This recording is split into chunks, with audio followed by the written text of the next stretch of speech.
The next chapter we are going to do is chapter 10, which is medication for children and adolescents who have mental health issues. So this could be mental health, children and adolescents as well. Attention deficit, hyperactivity disorder, conduct disorder, intermittent explosive disorder, autism spectrum disorders. Manage it pharmacological. Also, doctors may use techniques to modify their behavior in addition to the pharmacological treatment. So attention deficit hyperactivity disorder, as you know, they're very disorganized. They have a lack of focus. They have difficulty sitting and completing one task before they need to move on to the next task. Have trouble staying on topic while talking, so they may be talking about 3 different things at one time. They're very fidgety and squirmy when they're seated. They'll get up frequently and move around the room. They'll have trouble playing quietly. They won't be able to focus on quiet hobbies. They're very impatient. They're impulsivity.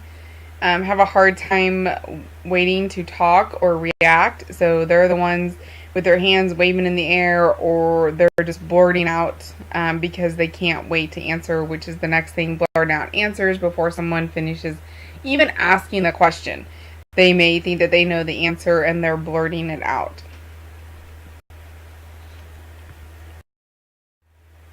So typically what they use is central nervous system stimulants, the drug methylphenidate, which is Ritalin.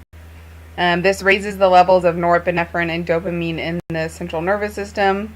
So they're used to treat ADHD, conduct disorder, narcolepsy, obesity.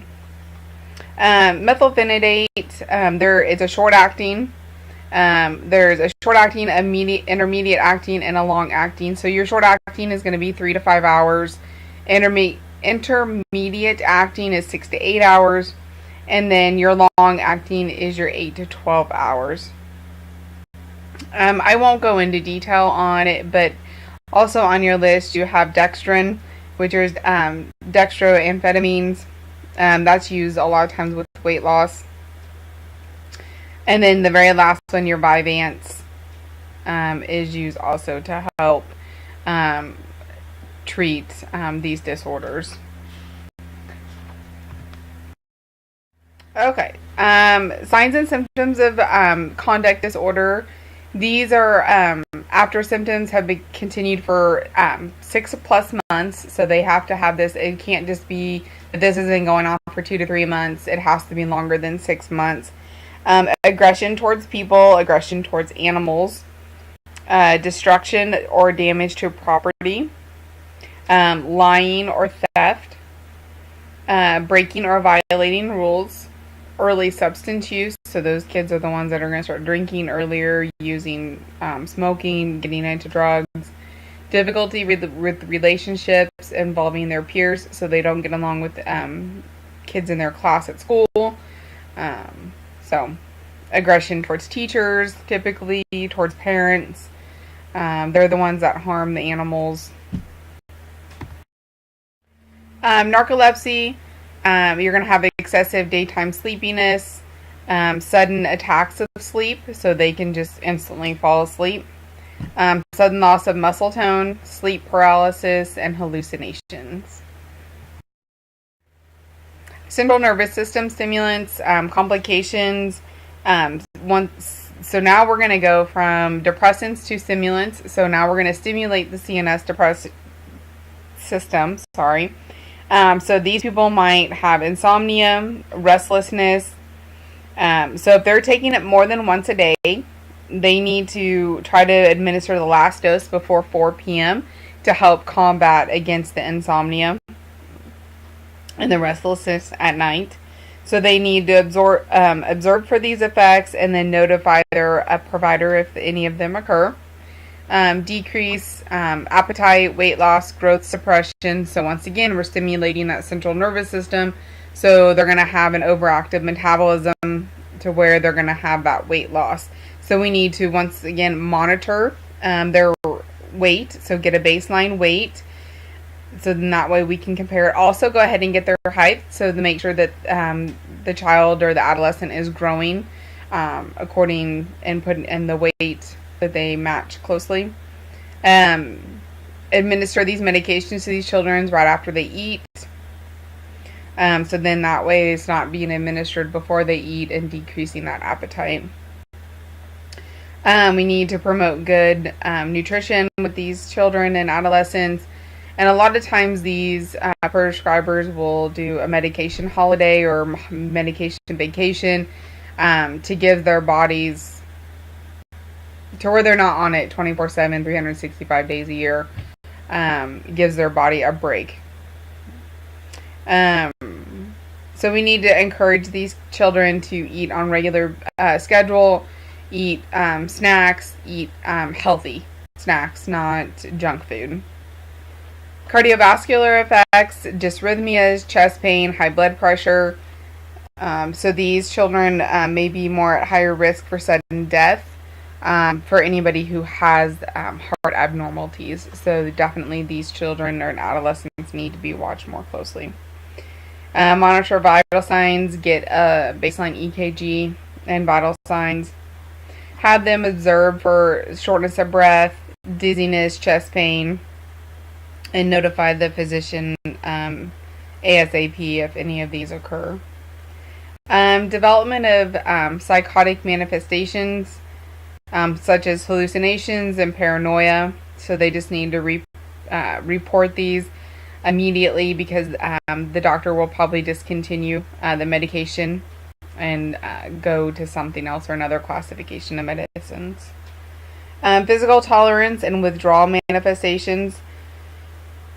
So physical tolerance, once again, tolerance is that what you build up. So the more that you take, the longer you're on it, you build up that tolerance to where your body needs more to produce that same effect of what you were getting at the lower dose. Withdrawals, people may have headaches, nausea, vomiting, muscle weakness, depression. Don't stop this medication suddenly because these withdrawals could start. Also, it could lead to depression and severe fatigue. So we need to withdraw these clients off gradually. Hypersensitivity, skin reaction to transdermal methylphenidate, so they can do a patch instead of having to do a pill. So they may get hives or the papules to where they get those little red bumps. So if this occurs, just have them remove it and notify the doctor. Toxicity. They may show signs of dizziness, may complain of dizziness, palpitations. They may, once you take their blood pressure, they're going to be hypertensive, hallucinations, and seizures. We can treat the hallucinations with chlorpromazine. Diazepam is going to treat the seizures, and then we're also going to give them fluids to rehydrate their body. Contraindications, anybody with a substance abuse disorder because of the depressant in it. Hypertension, cardiovascular disorders because it can cause cardiovascular disorders. Hyperthyroidism, because what's going on in hyperthyroidism, we're already stimulating everything. So high blood pressure, they're going to be warm, they're going to have weight loss already. Tachycardia. So we need to be careful, people that are hyperthyroidism. Glaucoma, severe anxiety, and psychosis. Precautions, pregnancy risk category C, breastfeeding, hypertension or depression, and then interactions are going to be your MAOIs, once again, the 14 days, caffeine, phenytoin, warfarin, and phenobarbital, and then anything over-the-counter cold or decongestant medications, because once it's going to have some sort of a stimulant in it. Nursing considerations, once again, your sustained release, so we don't want to be opening, crushing these pills. Administer the medication on a regular schedule, so don't be skipping any doses or doubling up.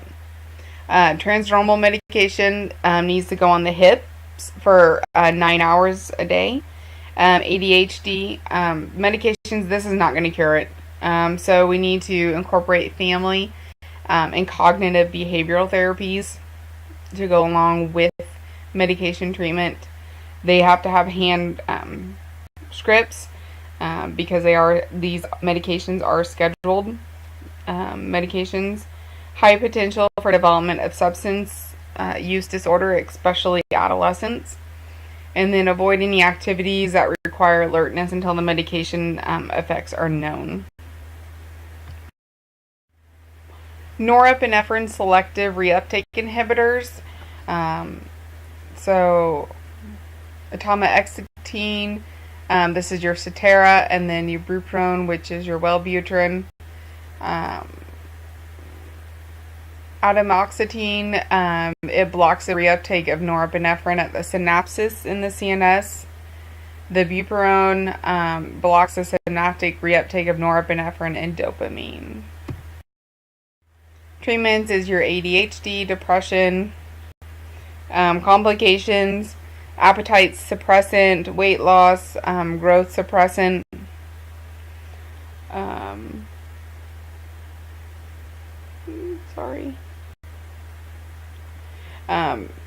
This is more going to be with your Wellbutrin, your atomoxetine. They're usually that one's usually well tolerated with minimal adverse effects. GI effects, so they can take this with food to avoid this. Suicidal ideation, once again, the black box. So this is going to look more at children and adolescents. So they need to report this as soon as possible. May indicate that they're depressed. If they're showing any signs of depression, parents or caregiver needs to report that to the physician. Hepatotoxicity. So looking at liver damage, so we need to monitor their LTFs, so their liver function tests. If there is liver damage, they may have flu-like symptoms, yellowing of the skin, the jaundice, and then abdominal pain. Seizure activities, so we need to do low doses and monitor for the seizure activities. And then obviously don't use this in clients that already have a seizure disorder. Contraindicated, the atomoxetine is closed-angle glaucoma, heart failure, jaundice. Bupropion is seizure risk, and then eating disorders. Precautions, cardiovascular and hepatic disorders, and then hypo and hypertension.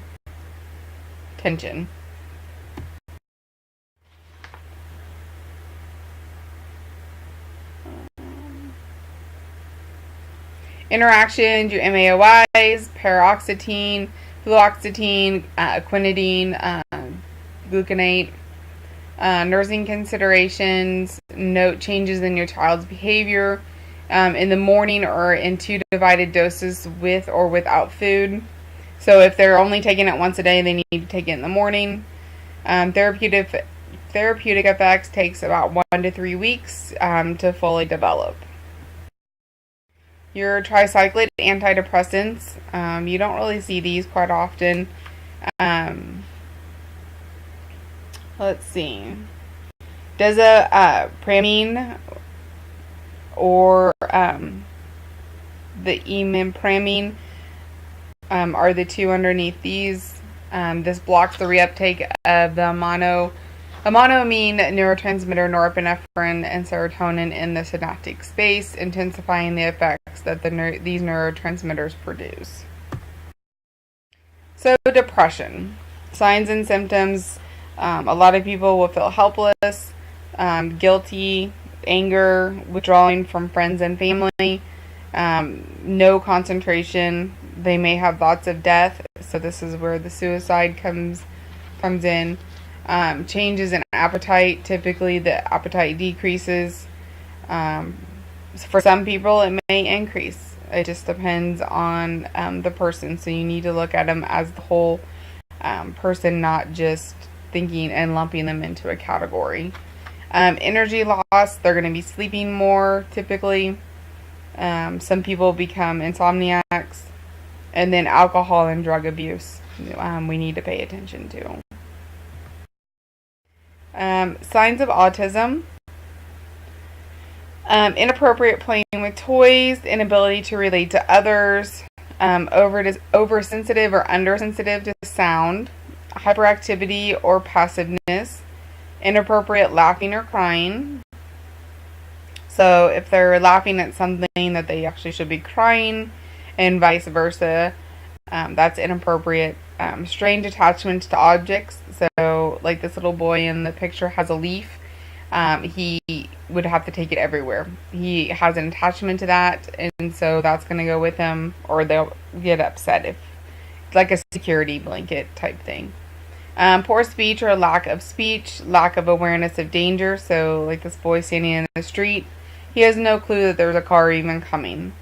And then difficulty dealing with changes in routine. These children love routine. So this mom or whoever giving this child this red cup throws that child out for a loop, because they're used to having the green cup, and so we need to stay with the same schedule for them. OCD in children. These will vary from child to child. They may have exaggerated fears of contamination from contact with certain people or everyday items such as clothing, shoes, and school books, coats, school bags, excessive doubts that he or she has not locked the door, shut the window, turn off the lights, or turn the stove off, or other household appliance. So a lot of these will still come at the same as like adults. Because adults, some people will have the fear of contamination, that they haven't locked the door or shut the door or turned off the lights. Marked over concern with the appearance of homework and assignments. Excessive worry about symmetrical arrangement of everyday objects, such as their shoelaces, their school books, their clothes, their food. So everything has to be laid out in a certain order, and it can't be out of order. Fears of accidentally harming a parent, sibling, or friend. Superstitious fears that something bad will happen if seemingly unconnected behavior is done or not done. So connecting it to if they didn't go turn off the lights, or they didn't shut the window, then something bad is going to happen to somebody. Or if something bad does happen, then they have the fear that they're the one that caused it. So social signs of anxiety disorder, once again, not necessarily going to go through all of these because we've kind of discussed them. Tricyclic antidepressants, complications, orthostatic hypotension, so making sure your client changes positions slowly. Anticholinergic effects, the dry mouth, the blurred vision, photophobia, urinary hesitancy or retention, constipation, tachycardia. Once again, the dry mouth, sip on fluids all day, chew sugarless gum, suck on candy. Blurred vision, making sure that they avoid activities that require alertness. Wearing sunglasses when outdoors, eating foods that are high in fiber, increasing their fluids, exercise to help combat constipation. And avoiding, and then have them void just before taking the medication to help hopefully, not really necessarily eliminate, but the urinary hesitancy and retention. And then if any of these are intolerable that they can't stand, then they need to notify their physician. Weight gain, once again, baseline weight, monitor low calorie, healthy diet, exercise, sedation. So this will diminish over time. Don't have them do any activity that requires alertness until they know how they're going to react to it. Take this at bedtime to help minimize the daytime sleepiness, and then it will help them sleep at night. Toxicity, resulting in the cholinergic blockage and cardiac toxicity. So dysrhythmias, confusion, agitation, and then this could be followed by seizures and coma. So give the client who are acutely ill a 1 week supply of medication just to see how they do with it before you give them a whole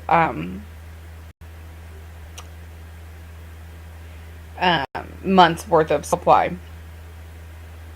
Get a baseline EKG.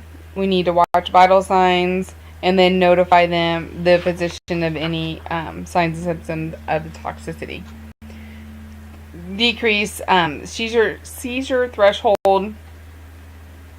So have them keep a diary because they may end up having more seizures. So if that occurs, they need to let the physician know. Excessive sweating, inform the client that this is an adverse effect, and they'll just need to frequent linen changes to help with that. Contraindicated in closed-angled glaucoma, acute MI. Precautions in people that have seizure disorders, diabetes mellitus, liver, kidney, and respiratory disorders, and then hyperthyroidism. Interactions are your MAOIs, antihistamines, and other anticholinergic agents, epinephrine, norepinephrine, ephedrine, amphetamines, alcohol, benzodiazepines, and opioids. Nursing consideration, 2 to 3 weeks for therapeutic effects, but not to get the full therapeutic effect, it's going to take 2 to 3 months. Instruct the client and parents of the importance of compliance to help improve the manifestations. Take it at bedtime. Give only 1 week at a time, and then the tricyclics have a higher lethality in overdose.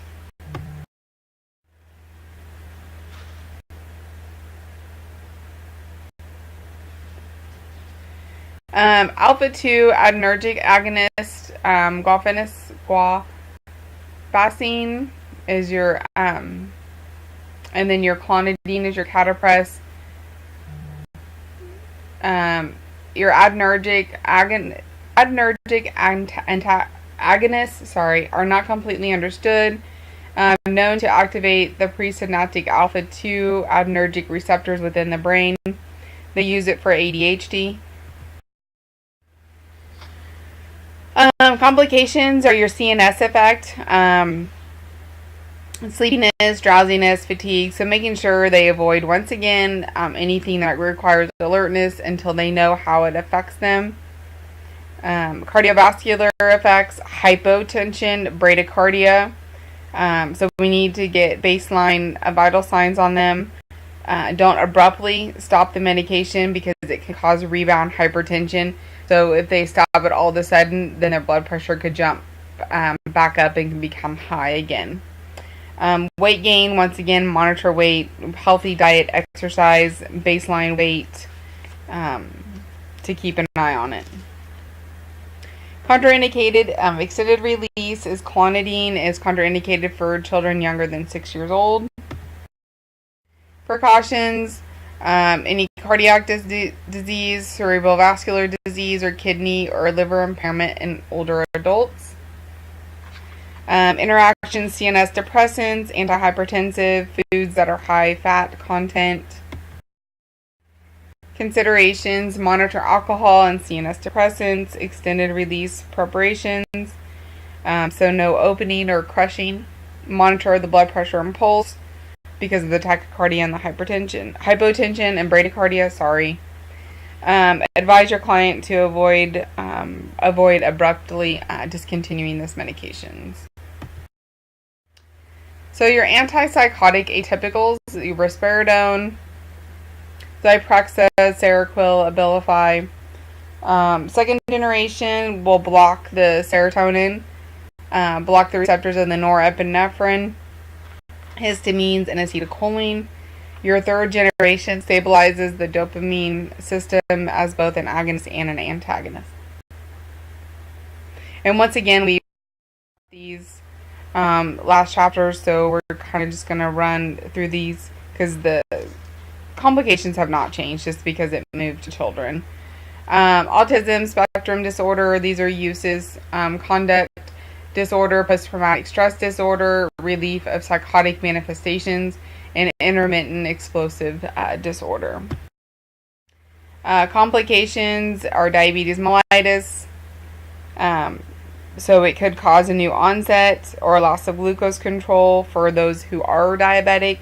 So they need to definitely get a baseline and then have them monitor their blood sugar periodically. If it's somebody who doesn't already have diabetes, somebody who does have diabetes, please have them monitor their blood sugars at least 3 times a day, if not 4 times a day. And in children, that may be more often than that as well. And then we need to teach them to, if they have increased thirst, hunger, urination, they need to report those immediately because those could be indications of hyperglycemia. Weight gain, once again, follow a healthy diet, exercise, monitor the weight gain, hypercholesterolemia, risk for hypertension and cardiovascular disease, so we need to baseline lipids, and then roughly every 6 months during the treatment. Orthostatic hypotension, having them change their position slowly, and then we need to have mom and dad or caregiver monitor their blood pressure with the first dose. Your anticholinergic effects, urinary hesitancy, retention, dry mouth. So once again, they can sip on water, chew gum, agitation, dizziness, sedation, sleep disturbance, administer an alternative medication if prescribed, monitor for these adverse effects, avoid activities until we know how the medications will affect them.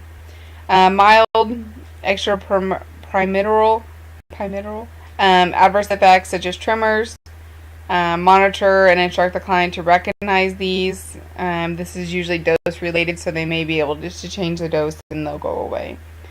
Granulocytosis and neutropenia. So monitor white blood cell count. So if they have any, like a sore throat or signs of infection, they need to report that ASAP. Hyperprolactinemia. Monitor for gynecomastia, so the enlarged breast on men, and then amenorrhea for women. Contraindications: beware of possible alcohol use in adolescents clients and instruct them to avoid.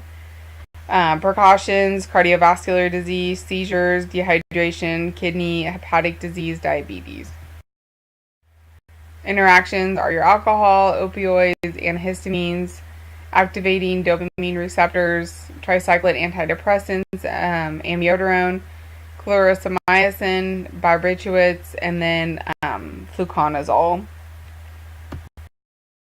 Nursing considerations: administration can be given oral or IM. Risperidone is an oral and quick dissolving tablet. Olanzapine is oral disintegrating tablet. Client's dose is usually low and then gradually.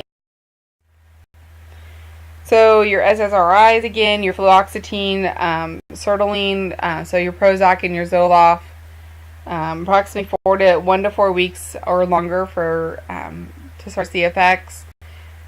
You're going to selectively block the reuptake of serotonin, intensifying aminoamine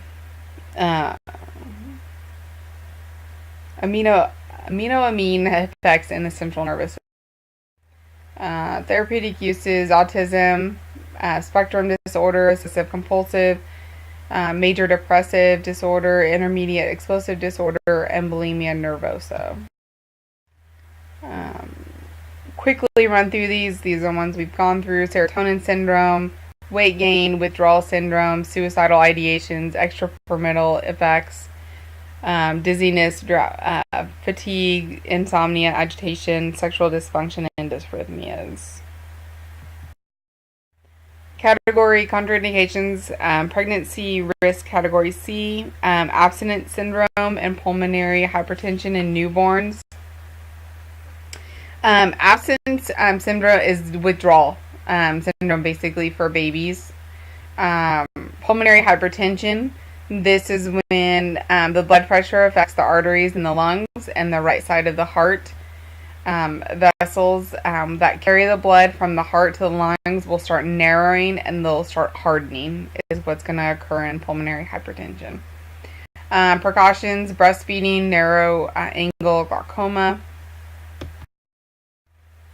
Interactions or MAOIs or any other medications that can cause serotonin syndrome. TCAs, lithium, antiplatelet medications, anticoagulants. Nursing consideration is administered orally with or without food. Therapeutic effects take 1 to 4 weeks, and notify the provider if pregnancy is expected or suspected. Sorry.